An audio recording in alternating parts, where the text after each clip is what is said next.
امیر قطب الدین بن حسان کو اندازہ ہو گیا تھا کہ بات بہت زیادہ بگڑ چکی ہے، مگر وہ اتنا مجبور تھا کہ صلاح الدین ایوبی سے ملاقات کیے بغیر حلب واپس نہیں جا سکتا تھا۔ پھر تیسرے دن صلاح الدین ایوبی نے امیر قطب الدین حسان کو تنہا کمرے میں بلایا۔ امیر قطب الدین کے چہرے پر غیظ و نفرت کا رنگ نمایاں تھا، مگر صلاح الدین ایوبی کے ہونٹوں پر ایک مخصوص مسکراہٹ تھی جس میں طنز و حقارت کے بجائے صبر و تحمل کی جھلک موجود تھی۔ خلاف عادت صلاح الدین ایوبی امیر قطب الدین کے احترام میں کھڑا بھی نہیں ہوا۔ سلطان ملک صالح کے سفیر خاص کو اب بخوبی اندازہ ہو گیا تھا کہ صلاح الدین ایوبی اسے مسلسل نظر انداز کر رہا ہے، اس لیے وہ بھی کھڑا رہا اور اس نے اسی حالت میں وہ خط صلاح الدین ایوبی کی طرف بڑھایا جو حلب کے تمام امراء کے مشورے سے تحریر کیا گیا تھا۔ اسے پڑھ اور فوراً جواب دے۔ امیر قطب الدین حسان نے صلاح الدین ایوبی کو اس طرح مخاطب کیا جیسے کوئی آقا سخت نفرت و غضب کے عالم میں اپنے غلام کو پکار رہا ہو۔ صلاح الدین نے مسکراتے ہوئے امیر قطب الدین کے ہاتھ سے خط لے لیا اور بیٹھے بیٹھے بلند آواز میں خود ہی پڑھنے لگا۔ جن تلواروں نے تجھے مصر کا مالک بنایا تھا وہ ہمارے ہاتھوں میں ہیں، اور جن نیزوں کی مدد سے تو مصر کی عمارتوں پہ قابض ہوا وہ ہمارے کاندھوں پر ہیں۔ جن لوگوں نے تجھے مصری لشکر سے بچایا تھا اب وہ تجھے دمشق سے نکالیں گے۔ اگر تو اپنی خاندانی حیثیت بھول گیا ہے تو ہم تجھے یاد دلائیں گے کہ تو سلطان نور الدین محمود زنگی کے غلاموں میں سے ایک ادنا غلام تھا اور تجھ پر اپنے آقا زادے کی اطاعت فرض تھی۔ خط پڑھنے کے بعد صلاح الدین ایوبی نے ان مہروں کو بہت غور سے دیکھا جو خط پر ثبت کی گئی تھیں۔ یہ تمام مہریں حلب کے امراء کی تھیں، ان میں کوئی بھی مہر سلطان ملک صالح کی نہیں تھی۔ تو نے خط پڑھ لیا؟ امیر قطب الدین حسان کا لہجہ بدستور ذلت آمیز تھا۔ اس سے پہلے کہ میں حلب کا رخ کروں تو اپنے گھوڑوں کی لگامیں مصر کی طرف موڑ لے۔ صلاح الدین ایوبی نے فوری طور پہ کوئی جواب نہیں دیا، پورے اطمینان کے ساتھ اس خط کے چھوٹے چھوٹے ٹکڑے کرتا رہا۔ والی مصر کا یہ طرز عمل دیکھ کر امیر قطب الدین بن حسان اپنا سارا غصہ بھول گیا اور حیرت کی شدت سے آنکھیں پھٹ گئی تھیں۔ پھر جب اس کی یہ کیفیت زائل ہوئی تو امیر قطب الدین بن حسان نے وہی ذلت آمیز رویہ اختیار کیا اور صلاح الدین ایوبی کو بدترین گالیاں دینے لگا۔ والی مصر نے انتہائی ضبط و تحمل سے کام لیا اور اپنے خدمتگار کو آواز دی۔ دوسرے ہی لمحے ایک دراز قامت اور مسلح خدمتگار حاضر ہوا اور اپنے فرما روا کی طرف دیکھنے لگا۔ وہ والی مصر کے حکم کا منتظر تھا۔ صلاح الدین ایوبی نے اپنا زاویہ بدلا اور کھڑا ہو گیا۔ اب اس کے چہرے پر ناگواری اور تلخی کا رنگ نمایاں تھا۔ تم لوگوں نے میرے ساتھ جو ظالمانہ بلکہ کافرانہ رویہ اختیار کیا ہے اس کی کم سے کم سزا یہ تھی کہ میں تمہارا منہ کالا کر کے دمشق کی حدود سے نکال دوں، اور زیادہ سے زیادہ یہ کہ تمہاری گردن کاٹ دوں اور تلوار کی نوک سے پیشانی پر تحریر کر دوں کہ یہ تمام امراء کی طرف سے لکھے ہوئے خط کا جواب ہے۔ اتنا کہہ کر صلاح الدین ایوبی کمرے سے جانے لگا، پھر یکا یک پلٹا اور امیر قطب الدین بن حسان کو انتہائی تلخ لہجے میں مخاطب کر کے بولا، اپنے اعلیٰ نسب ساتھیوں کو بتا دینا کہ آئندہ اس غلام زادے کی زبان نہیں تلوار بات کرے گی۔ یہ کہہ کر صلاح الدین ایوبی تیزی کے ساتھ کمرے سے نکل گیا اور امیر قطب الدین بن حسان پر سختی کی اتنی شدید کیفیت طاری ہو گئی کہ وہ پتھر کا انسان نظر آنے لگا۔ پھر جیسے ہی امیر قطب الدین دمشق کی حدود سے باہر نکلا ایک برق رفتار قاصد داخل ہوا۔ یہ مصر کے سالار عبداللہ قرشی کا ایک خصوصی خط لے کر آیا تھا۔ صلاح الدین ایوبی نے اپنی عدم موجودگی میں مصر سے دمشق تک سفارت کا زبردست انتظام کیا تھا کہ اسے اپنی مملکت کی تازہ بتازہ خبریں بر وقت موصول ہوتی رہیں۔ سالار نے اپنے خط کے ذریعے شاہ یروشلم اموری کے مرنے کی خبر دی تھی۔ صلاح الدین اپنے ذاتی دشمن کی موت پر بھی خوش نہیں ہوتا تھا، مگر شاہ اموری نہایت متعصب اور سب سے بڑا اسلام دشمن حکمران تھا، اس لیے اس کی موت پر صلاح الدین ایوبی کو کسی قدر خوشی ہوئی اور بے اختیار اس کی زبان سے یہ قرآنی آیت ادا ہوئی، ہم تیری ہی عبادت کرتے ہیں اور تجھ ہی سے مدد چاہتے ہیں۔ شاہ اموری کی موت ایک ناگہانی موت تھی۔ اسکندر اور بانیاس میں صلیبیوں کی شکست فاش سے شاہ یروشلم کو شدید صدمہ پہنچا تھا۔ پھر اس نے کاہن بطریق کو تنہائی میں طلب کر کے اس شعبدہ باز سے پوچھا تھا، جب سے تو فرانس چھوڑ کر یروشلم آیا ہے مسلسل صلیبیوں کی فتح کی پیش گوئیاں کر رہا ہے، مگر عیسائی لشکر ہر محاذ پر شکست کھا رہا ہے۔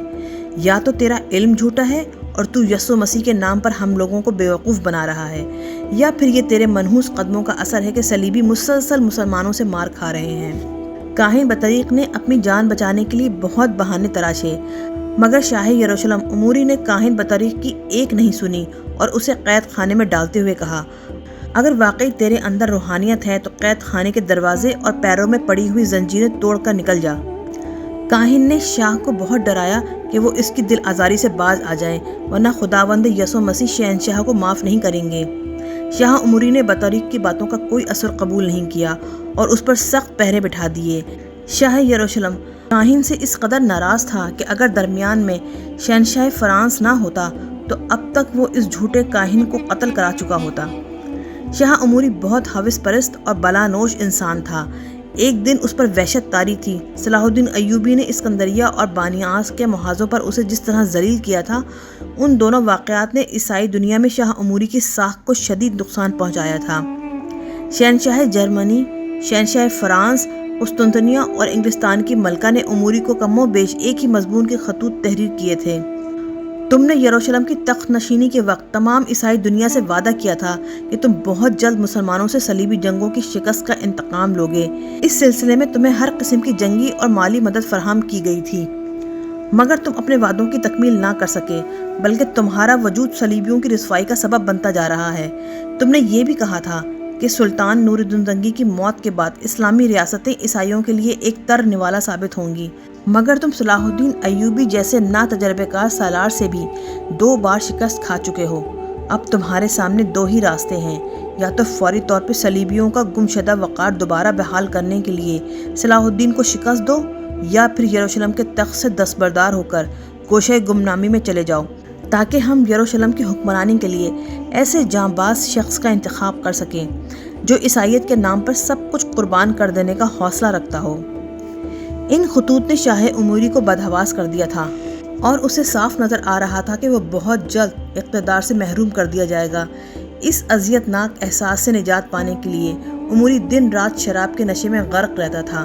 پھر ایک دن شدید سردی کے موسم میں شاہ عموری نے معمول سے زیادہ شراب پی اور اپنا اضطراب دور کرنے کے لیے کھلی ہوا میں محل کی چھت پر ٹہلنے لگا۔ پھر اچانک اس پر بیک وقت سرسام اور فالج کا خوفناک حملہ ہوا۔ طبی امداد پہنچائی گئی، مگر دوسرے دن شاہ عموری مسلمانوں کو شکست فاش دینے اور مکہ معظمہ اور مدینہ منورہ پر قبضہ کرنے کی خواہش دل میں لیے دنیا سے رخصت ہو گیا۔ عموری کے انتقال کے وقت اس کا بیٹا بمشکل 10-11 سال کا ہوگا، اسی کو تخت پر بٹھایا گیا۔ بڑا عجیب اتفاق تھا، مسلمانوں میں سب سے زیادہ طاقتور حکمران سلطان نور الدین محمود زنگی تھے اور انتقال کے وقت ان کے بیٹے ملک ساہلے کی عمر بھی 11 سال تھی۔ شاہ عموری کی ناگہانی موت اور سلطان ملک ساہلے کا عمرۂ حلب کے فریب میں آ جانا 2 بہت بڑے واقعات تھے جس نے تاریخ کا رخ موڑ دیا تھا۔ امیر قطب الدین بن حسان کے جاتے ہی صلاح الدین ایوبی نے اپنے چھوٹے بھائی ملک عادل کو دمشق کا نگران بنایا اور خود 1000 جانبازوں کا دستہ لے کر شام کی طرف روانہ ہوا۔ پھر اس نے برق رفتاری کے ساتھ آگے بڑھ کر حمص پر قبضہ کر لیا۔ حمص کے قلعے دار نے وفاداری کا حلف اٹھایا تو صلاح الدین ایوبی حما کی طرف بڑھا۔ حما کا قلعہ دار اس راز سے واقف تھا کہ سلطان عادل صلاح الدین ایوبی کو کس قدر چاہتے تھے، اس لیے وہ نیاز مندانہ انداز میں باہر آیا اور قلعہ صلاح الدین کے حوالے کر دیا۔ گمگشتگین اور دوسرے غدار عمرہ کے ساتھ سلطان ملک ساہلے کو بھی صلاح الدین ایوبی کی پیش قدمی کی خبریں مل رہی تھیں، اس لیے سب کے سب پریشان نظر آ رہے تھے اور مسلسل سوچ رہے تھے کہ اس طوفان کو کیسے روکا جائے۔ حما پر قبضہ ہونے کے بعد صلاح الدین ایوبی کے سالار امیر عزا الدین نے عرض کیا، اگر آپ اجازت دیں تو میں ایک سفیر کی حیثیت سے حلب چلا جاؤں۔ خط و کتابت کے مقابلے میں روبرو گفتگو زیادہ اثر انگیز ہوتی ہے۔ آخری کوشش کر دیکھ لیتے ہیں، ہو سکتا ہے کہ سلطان معظم ان غداروں کے نرغے سے نکل آئیں اور سلطنت نوریہ تباہی اور بربادی سے بچ جائے۔ صلاح الدین ایوبی نے اجازت دے دی، مگر امیر عزا الدین جیسے ہی حلب کی حدود میں داخل ہوا، اسے گمگشتگین کے حکم پر گرفتار کر کے ایک اندھے کنویں میں قید کر دیا گیا۔ صلاح الدین ایوبی اپنے سفیر کی واپسی کا انتظار کر رہا تھا اور ادھر تمام غداران سلطنت نادان ملک ساہلے کو میدان میں لے آئے، جہاں ہزاروں باشندے جمع تھے اور اپنے سلطان کی تقریر سننے کے لیے بے چین تھے۔ ملک ساہلے اپنے امیروں کے درمیان گھرا ہوا میدان میں داخل ہوا۔ یہ نمک حرام لوگ بڑی عیاری کے ساتھ عاقبت نا اندیش حکمران کو طوطے کی طرح ایک مخصوص سبق یاد کرا کر لائے تھے۔ سلطان ملک ساہلے ایک اونچی جگہ پر کھڑا ہوا اور رو رو کر ہجوم سے خطاب کرنے لگا، اے حلب کے باشندوں، میری بات غور سے سنو۔ تم میں جو بڑے ہیں وہ میرے باپ کی جگہ ہیں، اور جو جوان ہیں وہ میرے بھائی ہیں۔ میرے والد محترم کے احسانات یاد کرو اور مجھے اس احسان فراموش صلاح الدین سے نجات دلاؤ جو میری جاگیروں پر قبضہ کرتا ہوا حلب کی طرف آ پہنچا ہے۔ سلطان ملک صالح کی فریاد سن کر سادہ لو عوام بھی رونے لگے۔ پھر باب الغراق کا میدان بھی شور اور جذباتی نعروں سے گونجنے لگا۔ سلطان معظم، ہم یقین دلاتے ہیں کہ اگر نمک حرام صلاح الدین حلب میں داخل ہوا تو ہماری لاشوں سے گزر کر جائے گا، ورنہ خود اس کی لاش یہاں سے واپس جائے گی۔ نادان ملک صالح اہل حلب کے پرجوش نعروں سے بہت متاثر ہوا اور اسے یقین آ گیا کہ صلاح الدین ایوبی حلب کی حدود میں داخل نہ ہو سکے گا، اور اگر اس نے یہ غلطی کی تو سلطنت نوریہ کے وفاداروں کی خون ریز تلواریں صلاح الدین ایوبی کے لہو سے اپنی پیاس بجھائیں گی۔ سلطان ملک صالح حقیقتاً صلاح الدین کی لاش ہی دیکھنا چاہتا تھا، کیونکہ گمگشتگین اور امیر قطب الدین بن حسان جیسے فتنہ گر غداروں نے نوعمر حکمران کے ذہن میں یہ بات نقش کر دی تھی کہ صلاح الدین کی موت ہی سلطنت نوریہ کی زندگی ہے۔ واضح رہے کہ حلب کے باشندوں میں باطنیوں کی اکثریت تھی۔ اگرچہ سلطان نور الدین محمود زنگی کے تعاون سے صلاح الدین ایوبی نے مصر میں نہ صرف ان کا زور توڑ دیا تھا بلکہ اس بدعقیدہ اور اسلام دشمن قبیلے کی حکومت کا بھی خاتمہ کر دیا تھا، لیکن حلب اور شام میں اس گمراہ جماعت کا بہت زور تھا۔ مصر اور دمشق کے باطنی بھی فرار ہو کر حلب میں جمع ہو گئے تھے۔ پھر ان سب فتنہ گروں نے مل کر سلطان ملک صالح کی کمزوری سے بھرپور فائدہ اٹھایا۔ ملک صالح کی تقریر سننے کے بعد باطنیوں کے سربراہ ابن قرمطہ نے سلطان سے ملاقات کی۔ اس وقت گمگشتگین اور امیر قطب الدین بن حسان کے علاوہ کچھ اور خود غرض امراء بھی موجود تھے۔ ہم چاہتے ہیں کہ سلطان عادل نے ہماری مذہبی رسموں پر جو پابندی عائد کی تھی وہ فی الفور اٹھا لیں۔ ابن قرمطہ نے نہایت عیاری کے ساتھ اپنی چال چلی۔ میں والد محترم کے قائم کردہ اصولوں میں کوئی تبدیلی نہیں کر سکتا، سلطان ملک صالح نے سوچے سمجھے بغیر جواب دیا۔ ابن قرمطہ بھی بڑا چالاک انسان تھا، وہ ایک لمحہ ضائع کیے بغیر کھڑا ہو گیا۔ جب ہم آزادی کے ساتھ اپنی مذہبی رسمیں ادا نہیں کر سکتے تو پھر ہمارا عدم و وجود برابر ہے۔ ابن قرمطہ کے لہجے سے شدید اداسی جھلک رہی تھی۔ سلطان عادل تو پہلے ہی ہمیں قیدی بنا چکے ہیں، اب اگر سلطان صلاح الدین ایوبی حلب میں داخل ہو کر ہمیں قتل کر دے اور ہماری جاگیروں کو آگ لگا دے تو اس سے کیا فرق پڑتا ہے؟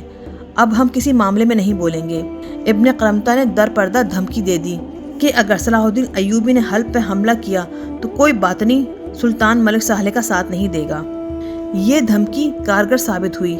سلطان ملک صالح کا گھبرا جانا تو ایک فطری امر تھا کہ وہ سیاست کی پیچ و خم سے نا آشنا تھا، مگر گمگشتگین اور امیر قطب الدین بن حسام جیسے گرگ بارہ دیدہ بھی پریشان نظر آنے لگے۔ باطنیوں کے ساتھ نہ دینے کا ایک ہی مفہوم تھا کہ دمشق کی طرح حلب بھی آسانی کے ساتھ صلاح الدین ایوبی کے قبضے میں چلا جائے، اور پھر غدار عمرہ گھر کے رہیں گے نہ گھاٹ کے۔ جیسے ہی ابن قرمطہ جانے کے لیے کھڑا ہوا، گمگشتگین نے اسے مخاطب کرتے ہوئے کہا، ابھی بات مکمل طور پہ ختم نہیں ہوئی ہے، ہمیں کچھ سوچنے کا موقع دیا جائے۔ آپ حضرات خوب غور کر لیں، مگر اس کا خیال رہے کہ ہماری شرائط میں کوئی تبدیلی نہیں آئے گی۔ ابن قرمطہ نے نرم لہجے میں ایک اور دھمکی دی، پھر اس کے ساتھ ہی کمرے سے نکل گیا۔ سلطان ملک صالح تو جانتا بھی نہیں تھا کہ باطنی کس قدر خوفناک لوگ ہیں اور سلطان نور الدین زنگی نے ان کی مذہبی رسموں پر پابندی کیوں لگائی ہے، لیکن گمگشتگین اور دوسرے عمرہ اس تخریب کار جماعت کی نیتوں اور ارادوں سے خوب باخبر تھے۔ ان لوگوں نے سلطان ملک صالح کو مشورہ دیتے ہوئے کہا، جس قدر جلدی ممکن ہو اس جماعت پر عائد کردہ ساری پابندیاں ہٹا لی جائیں۔ ہم اس وقت صلاح الدین ایوبی کے ساتھ حالت جنگ میں ہیں، اور جب فضا اس قدر سنگین ہو جائے تو پھر مصلحتاً دشمن کو بھی دوست کہنا پڑتا ہے۔ آخر اس جماعت کے لوگ کون ہیں اور وہ کیسی پابندیاں ہیں؟ سلطان ملک صالح شدید حیرت کے عالم میں اپنے ہر امیر کا منہ دیکھ رہا تھا۔ عیار گمگشتگین نے اس موقع پر زبردست حاضر دماغی کا مظاہرہ کرتے ہوئے کہا، سلطان عادل نے سیاسی مصلحت سے کام لیتے ہوئے یہ پابندیاں عائد کر دی تھیں، اب سیاست کا تقاضا یہ ہے کہ آپ وہ پابندیاں ہٹا لیں۔ جیسے ہی ہمارا مطلب نکل جائے گا، یعنی ہم صلاح الدین ایوبی پر قابو پا جائیں گے، وہی پابندیاں دوبارہ عائد کر دی جائیں گی۔ یہ تو شطرنج کے مہروں کا کھیل ہے، حسب ضرورت انہیں بساط پر گردش دی جاتی ہے، ان کے محاذ اور مورچے بدل دیے جاتے ہیں اور کبھی کبھی انہیں کٹوا بھی دیا جاتا ہے۔ سلطان ملک صالح گمگشتگین اور دوسرے عمرہ کی اس پیچیدہ چال کو سمجھنے سے قاصر رہا اور اسی روز ابن قرمطہ کو بلا کر کہہ دیا، تم اپنی مذہبی رسمیں ادا کرنے میں مکمل طور پر آزاد ہو، مگر اس کے بدلے میں تمہیں اپنے حب الوطنی کا ثبوت دینا ہوگا۔ ابن قرمطہ انتہائی چرب زبان شخص تھا۔ سلطان معظم، آزمائش کی وہ گھڑی تو آنے دیجیے، میری جماعت کا ایک ایک فرد سلطان کی آبرو اور وطن کے ناموس پر کٹ مرے گا۔ فوراً ہی یہ خبر شام میں بھی پہنچ گئی۔ وہاں خفیہ طور پہ ایک جشن خاص منایا گیا، جی بھر کے شراب پی گئی اور بدمستی کے عالم میں نعرے لگائے گئے۔ اب وقت آ گیا ہے سلطان نور الدین محمود زنگی سے انتقام لینے کا۔ ہم ملک سالح کو پھانسی دے کر اس کی لاش چوراہے پہ لٹکائیں گے اور سلطان نور الدین زنگی کی قبر کھود کر اس کی ہڈیاں آگ میں جلائیں گے۔ ادھر یہ فتنہ گر مسلمانوں کا لباس پہن کر ملت اسلامیہ کے خلاف بدترین سازش کر رہے تھے، اور ادھر صلاح الدین ایوبی اپنے سفیر امیر عز الدین کی واپسی کا انتظار کر رہا تھا۔ پھر جب ایک ہفتہ اسی کشمکش اور انتظار میں گزر گیا تو صلاح الدین ایوبی نے اپنا دوسرا سفیر بھیجا۔ وہ ہر حال میں اپنے آقا زادے سلطان ملک سالح کو غدار امرا کے آہنی پنجوں سے نکالنا چاہتا تھا۔ گمگشت گین نے صلاح الدین ایوبی کے دوسرے سفیر کو بھی گرفتار کر کے اندھے کنویں میں ڈلوانا چاہا، مگر امیر قطب الدین بن حسان نے اسے منع کر دیا۔ اگر ہم اسی طرح صلاح الدین کے ہر سفیر کو گرفتار کر کے کسی کنویں میں قید کرتے رہے تو وہ شک میں مبتلا ہو جائے گا۔ بہتر یہی ہے کہ اس سفیر کو سلطان سے ملا دو۔ سفارت کا انجام تو وہی ہوگا جو ہم چاہیں گے۔ بالآخر صلاح الدین ایوبی کے دوسرے سفیر کو سلطان ملک سالح کے سامنے پیش کر دیا گیا۔ جب صلاح الدین ایوبی کے نئے سفیر نے امیر عز الدین کے بارے میں پوچھا تو ملک سالح نے گورنر حلب گمگشت گین کی طرف دیکھا۔ واضح رہے کہ بدترین خوشامد کے صلے میں عاقبت نااندیش ملک سالح نے گمگشت گین کو حلب کا گورنر بنا دیا تھا۔ اب وہ بدکار و عیار انسان ریاست کے سفید و سیاہ کا مالک تھا۔ گورنر گمگشت گین نے اپنی لا علمی کا اظہار کرتے ہوئے جواب دیا، عز الدین نام کا کوئی شخص حلب کے دربار تک نہیں پہنچا۔ نئے سفیر نے یہ اطلاع بڑے حیرت کے ساتھ سنی مگر خاموش رہا۔ اس نے خواہش ظاہر کی کہ وہ سلطان سے کچھ دیر کے لیے تنہائی میں ملنا چاہتا ہے۔ صلاح الدین کے نئے قاصد کی بات سن کر گمگشت گین اور قطب الدین نے شدید حیرت کے انداز میں ایک دوسرے کی طرف دیکھا۔ پھر فوراً ہی امیر قطب الدین بن حسان صلاح الدین کے قاصد سے مخاطب ہوا، سلطان ذیشان اپنے ہم منصب لوگوں کو خلوت میں شرف باریابی عطا کرتے ہیں۔ سفیر کا فرض منصبی صرف اتنا ہے کہ وہ وقت ضائع کیے بغیر اپنے آنے کا مقصد بیان کر دے۔ گمگشت گین اور امیر قطب الدین دمشق کے سفیر کو تنہائی کی ملاقات سے اس لیے روکنا چاہتے تھے کہ صلاح الدین ایوبی نے یقینی طور پر کوئی خاص پیغام سلطان ملک سالح کے لیے بھیجا ہے، اور وہ پیغام ان امرا کے حق میں نہیں ہو سکتا تھا۔ یہی وجہ تھی کہ امیر عز الدین کو سلطان کی خلوت میں پہنچانے کے بجائے اندھے کنویں کی اذیت ناک تنہائی میں پہنچا دیا گیا تھا۔ آخر صلاح الدین ایوبی کا قاصد سب کے سامنے اپنا مقصد بیان کرنے پر مجبور ہو گیا۔ والی مصر کی خواہش ہے کہ مسلمان آپس کی خون ریزی سے محفوظ رہیں اور مکمل یکجہتی کا مظاہرہ کرتے ہوئے کاندھے سے کاندھا ملا کر اپنے سب سے بڑے دشمن صلیبیوں کے خلاف صف آرا ہو جائیں۔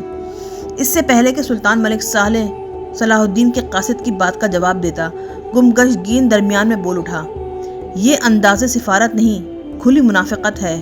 گورنر حلب گمگشت گین کی یہ دریدہ دہانی دیکھ کر صلاح الدین ایوبی کے قاصد کو شدید رنج پہنچا اور انتہائی قوت برداشت کا مظاہرہ کرنے کے باوجود اس کے چہرے سے ناگواری اور لہجے سے تلخی جھلکنے لگی۔ والی مصر ایک سچے اور دیانتدار انسان ہیں، جو کچھ ان کے دل میں ہوتا ہے وہی زبان پر۔ تیرے بقول اگر صلاح الدین سچا ہے تو اپنی دیانت کا ثبوت پیش کرے۔ ایک بار پھر گمگشت گین نے مداخلت کی، پہلے دمشق اور شام کے علاقے خالی کرے اور پھر مصر واپس چلا جائے، پھر وہاں سے اپنا سفیر حلب بھیجے۔ میں آپ سے گفتگو نہیں کر رہا ہوں۔ صلاح الدین ایوبی کے قاصد سعید الدین کے ماتھے پر بل پڑ گئے۔ میں سلطان مکرم کے جواب کا انتظار کر رہا ہوں۔ اچانک سعید الدین کا لہجہ سخت ہو گیا۔ ایک لمحے کے لیے گمگشت گین بدحواس ہو گیا، مگر فوراً ہی اس نے نئی چال چلی اور سلطان ملک سالح کو مخاطب کرتے ہوئے کہا، سلطان ذیشان، آپ نے ایک غلام ابن غلام کا لہجہ دیکھا؟ یہ سفارت نہیں ہے، اپنا حکم مسلط کرنے کی ابتدا ہے۔ گمگشت گین ہماری زبان میں بول رہا ہے۔ سلطان ملک سالح ایک بار پھر غدار امرا کے فریب میں آ گیا تھا۔ جو کچھ تم سے کہا جا رہا ہے اسے حرف بحرف صلاح الدین کے گوش گزار کر دو۔ یہ منظر دیکھ کر کہ سلطان ملک سالح کو غدار امرا نے بری طرح اپنے جال میں جکڑ لیا ہے، قاصد سعید الدین کے چہرے پر شدید اذیت و کرب کا رنگ ابھر آیا اور اس نے انتہائی عاجزانہ لہجے میں والی حلب کو مخاطب کرتے ہوئے کہا، سلطان معظم، میں آپ کو حق تعالیٰ کا واسطہ دیتا ہوں کہ ملت اسلامیہ کے عظیم تر مفاد میں والی مصر سے بالمشافہ گفتگو کر لیجئے۔ اگر آپ دمشق تشریف لانا نہیں چاہتے تو اپنی فوج کے ہمراہ دمشق اور حلب کے درمیانی علاقے میں چلے آئیے اور پھر گفتگو کے لیے کسی مخصوص مقام کا انتخاب کر لیجئے۔ میں آپ کو کس طرح سمجھاؤں کہ یہ ملاقات کتنی ضروری ہے؟ اب کے بار امیر قطب الدین بن حسان نے مداخلت کی، جو خاندانی زنگی سے قریبی تعلق رکھتا تھا۔ اگر اس غلام زادے کو ملت اسلامیہ سے اتنی ہی محبت ہے تو وہ خود کیوں نہیں چلا آتا؟ امیر قطب الدین نے دوبارہ اپنی پرانی چال آزمائی۔ قاصد سعید الدین نے اندازہ کر لیا تھا کہ وہ سلطان ملک سہلے کو اپنی بات سمجھانے میں ناکام ہو چکا ہے، اس لیے وہ کھڑا ہو گیا، مگر جاتے جاتے اس نے وہ خوفناک راز بھی ظاہر کر دیا جسے وہ اب تک اپنے سینے میں چھپائے ہوئے تھا۔ سلطان معظم، میں ایک مخلص اور وفادار کارندے کی حیثیت سے اپنا فرض سمجھتا ہوں کہ آپ کو آنے والے طوفان کی ہولناکیوں سے باخبر کر دوں، وہ طوفان جو بدقسمتی سے آپ کو نظر نہیں آ رہا ہے۔ یہ کہہ کر قاصد سعید الدین نے نفرت آمیز نظروں سے گمگشتگین امیر قطب الدین بن حسان اور دوسرے امراء کی طرف دیکھا، پھر انتہائی باوقار لہجے میں سلطان ملک سہلے کو مخاطب کرتے ہوئے بولا، میرے امیر صلاح الدین ایوبی زمین کے ایک ٹکڑے پہ قبضہ کرنے کے لیے دمشق نہیں آئے۔ ان کی آمد کا ایک ہی مقصد ہے کہ وہ نمک حرام امیروں کی سازشوں کا پردہ چاک کر ڈالیں اور آپ کی جان اور جاگیر کو دوست نما دشمنوں کی دراز دستی سے بچا سکیں۔ یہ کہہ کر قاصد سعید الدین تیزی کے ساتھ کمرے سے نکل گیا۔ اس نے نہایت جرأت و بے باکی کے ساتھ اپنا فرض ادا کر دیا تھا۔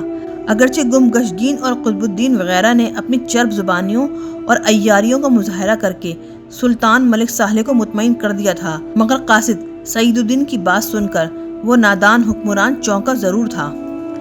قاضی سعید الدین شدید ناکامی کی حالت میں دمشق کی طرف واپس جا رہا تھا، مگر گمگشتگین کے اشارے پہ اس وقت قتل کر دیا گیا جب وہ حلب کی حدود سے نکل کر تھوڑی ہی دور گیا تھا۔ پھر اس کی لاش گھسیٹ کر جنگل کے ایک تاریک گوشے میں دفن کر دی گئی۔ صلاح الدین ایوبی کے سفارت مکمل طور پر ناکام ہو چکی تھی۔ اس کا ایک سفیر امیر عز الدین اندھے کنویں میں قید تھا اور دوسرا قاصد زیر خاک سو رہا تھا۔ صلاح الدین ایوبی نے دوسرے دن تک قاصد سعید الدین کا انتظار کیا، مگر جب وہ واپس نہیں آیا تو پہلی بار اس کے چہرے پہ نفرت و غضب کا رنگ ابھرا۔ پھر اس نے نماز ادا کی اور دعا کے لیے ہاتھ اٹھا دیے۔ اے مالک ارض و سما، تو علیم و خبیر بھی ہے اور سمیع و بصیر بھی۔ تجھے خوب معلوم ہے کہ میں کیا چاہتا ہوں اور کیا سوچ رہا ہوں، اور تجھے یہ بھی پتہ ہے کہ میں آئندہ کیا چاہوں گا اور کیا سوچوں گا۔ پھر بھی اے کریم مجھ پہ کرم کر اور میرے ہادی مجھے ہدایت دے کہ میں کس راستے پر چلوں۔ صلاح الدین ایوبی نے طویل دعا مانگی اور پھر جب رات کو سویا تو اس نے امام شرف الدین کو خواب میں دیکھا۔ آپ والی مصر کو مخاطب کر کے فرما رہے تھے، صلاح الدین، عمارت کی ان دیواروں کو گرا دو جنہیں دیمک کھا چکی ہے۔ اگر یہ دیواریں فوری طور پہ منہدم نہیں کی گئیں تو دیمک بنیادوں میں بھی اتر جائے گی اور پھر اس کا کوئی علاج نہیں ہوگا۔ اس کے ساتھ ہی امام شرف الدین کا پرنور چہرہ نظروں سے اوجھل ہو گیا۔ فوراً ہی صلاح الدین ایوبی کی آنکھ کھل گئی۔ وہ بہت دیر تک اس خواب کی تعبیر پر غور کرتا رہا۔ دمشق میں کوئی ایسا بزرگ موجود نہیں تھا جس سے صلاح الدین ایوبی اپنے خواب کے بارے میں مشورہ کرتا۔ پھر خود ہی اس نتیجے پر پہنچا کہ دیمک زدہ دیواروں سے امام شرف الدین کی مراد حرص و ہوس کے مارے ان امراء سے ہے جو اپنے نفس کی تسکین کے لیے ملت اسلامیہ کو کھوکھلا کر رہے ہیں۔ ان دیواروں کو گرانے سے امام کی یہی مراد ہے کہ بے دریغ انہیں قتل کر دیا جائے، اور ان امراء کا قتل اسی وقت ممکن ہے جب آگے بڑھ کر دمشق کی طرف حلب پر بھی قبضہ کر لیا جائے۔ یہ سوچ کر صلاح الدین ایوبی پر وحشت سی طاری ہونے لگی۔ قبضے کا ایک ہی مفہوم تھا، خون ریز جنگ، اور صلاح الدین ایوبی ابھی تک اسی نازک اور سنگین لمحے کا سامنا کرنے سے گریزاں تھا۔ لیکن امام شرف الدین جیسے عابد و زاہد بزرگ نے اس کے خواب میں آ کر واضح اشارہ کر دیا تھا کہ جنگ کے بغیر سلطنت نوریہ کی بنیادوں کو بچانا تقریباً ناممکن ہے۔ بالآخر شدید ذہنی کشمکش اور اذیت ناک مرحلے سے گزر کر صلاح الدین ایوبی اس نتیجے پر پہنچ ہی گیا کہ بری طرح الجھی ہوئی اس سیاسی گتھی کو ناخن تدبیر سے نہیں، تلوار کی نوک سے ہی سلجھایا جا سکتا ہے۔ پھر اس نے اپنے 700 سپاہیوں کے ساتھ آگے بڑھ کر حلب کا محاصرہ کر لیا۔ یہ صلاح الدین ایوبی کی شجاعت اور اولو العزمی کا کھلا ثبوت تھا کہ اس نے فوج کے ایک مختصر سے دستے کے ساتھ اتنا بڑا قدم اٹھایا، ورنہ 700 سپاہی اس قابل نہیں ہوتے جو غیر سرزمین پر جارحانہ انداز اختیار کر سکیں۔ اتنی مختصر سی فوج تو دفاعی جنگ بھی نہیں لڑ سکتی۔ عام انسان کہہ سکتا ہے کہ صلاح الدین ایوبی کا یہ اقدام احمقانہ تھا کہ چند سپاہی لے کر اپنے سے کئی گنا بڑی فوج کا مقابلہ کرنے کے لیے اسی کے علاقے میں داخل ہو گیا تھا، مگر حقیقت یہ ہے کہ صلاح الدین ایوبی ایک راسخ العقیدہ اور نیک سیرت حکمران تھا۔ وہ ہر حال میں قادر مطلق کی تائید پر یقین رکھتا تھا۔ دوسرا یہ کہ صلاح الدین نے بہت پہلے اس صورتحال کا اندازہ کر لیا تھا اور اسی لیے اپنے ایک نائب کو قبل از وقت مصر روانہ کر دیا تھا تاکہ 10,000 منتخب شہسوار حلب پہنچ سکیں۔ پھر جیسے ہی صلاح الدین ایوبی کا مختصر لشکر حلب کے محاصرے کے لیے جبل جوشن پر خیمہ زن ہوا، اس کے دوسرے دن ہی مصر سے 10,000 تازہ دم سپاہیوں کا لشکر بھی حلب پہنچ گیا۔ اسی غیبی تائید پر صلاح الدین ایوبی نے اپنے خالق کا شکر ادا کیا اور اس کے ساتھ ہی اپنی مخصوص دعا کی: اے قادر مطلق، تو اپنی بے مثال اور لازوال قدرت سے اس جنگ کو ٹال دے، ہمارے دلوں کو ایک دوسرے کے لیے نرم کر دے اور اہل ایمان کے خون کو اتنا ارزاں نہ کر کہ دشمنان اسلام ہمارا تماشا دیکھیں۔ ادھر صلاح الدین ایوبی اپنے رب کے حضور میں سر نیاز جھکائے گریہ وزاری کر رہا تھا اور دوسری طرف سلطان ملک سہلے اپنے امرا سے کہہ رہا تھا: دشمن ہمارے دروازے تک آ پہنچا ہے، تم قلعے سے نکل کر اس کا مقابلہ کیوں نہیں کرتے؟ آخر تمہیں کس بات کا انتظار ہے؟ کیا تم اس وقت گھر سے باہر نکلو گے جب وہ چار دیواری کے اندر داخل ہو جائے گا؟ سلطنت نوریہ کی بقا کے لیے اپنی جانیں دینے کی قسمیں کھانے والے فطرتاً انتہائی بزدل تھے۔ ان میں سے کوئی بھی صلاح الدین ایوبی کی گزشتہ مارکہ آرائیوں اور فتوحات کو نہیں بھولا تھا، جب اس جاباز مجاہد نے فوج کی قلیل تعداد کے ساتھ صلیبیوں کے بڑے بڑے لشکروں کو شکست فاش سے دوچار کیا تھا۔ اسی لیے گمگشگین اور قطب الدین جیسے ناکارہ امیر کھلے میدان میں صلاح الدین ایوبی کا مقابلہ نہیں کر سکتے تھے۔ سلطان ذیشان، ہم کیوں اپنے سپاہیوں کو موت کے منہ میں جھونکیں؟ صلاح الدین کو جبل جوشن پر پڑا رہنے دیں، وہ کب تک حلب کا محاصرہ کیے رہے گا؟ آخر ایک دن موسم کی سختی سے تنگ آ کر خود ہی چلا جائے گا۔ گمگشگین نے بڑی عیاری سے جواب دیا: ہم ہر طرح محفوظ ہیں اور ہمارے پاس کئی سال کا سامان رسد موجود ہے۔ ہم صلاح الدین کو شکست خوردہ حالت میں دیکھنا چاہتے ہیں۔ سلطان ملک سہلے نے انتہائی نفرت آمیز اور غضبناک لہجے میں کہا: وہ کیسا عجیب لمحہ ہوگا جب ہم اسے زنجیروں میں جکڑا ہوا دیکھیں گے۔ سلطان ذیشان، دانش مندوں کا کہنا ہے کہ اگر دشمن خود ہی مر جائے تو ہمیں اپنے تیر و تلواریں ضائع نہیں کرنی چاہیے۔ گمگشگین نے جبراً مسکرانے کی کوشش کی، ورنہ اس خوف سے اس کا چہرہ دھواں ہو رہا تھا کہ کہیں سلطان اسے صلاح الدین سے مقابلے کے لیے میدان جنگ کی طرف روانہ نہ کر دے۔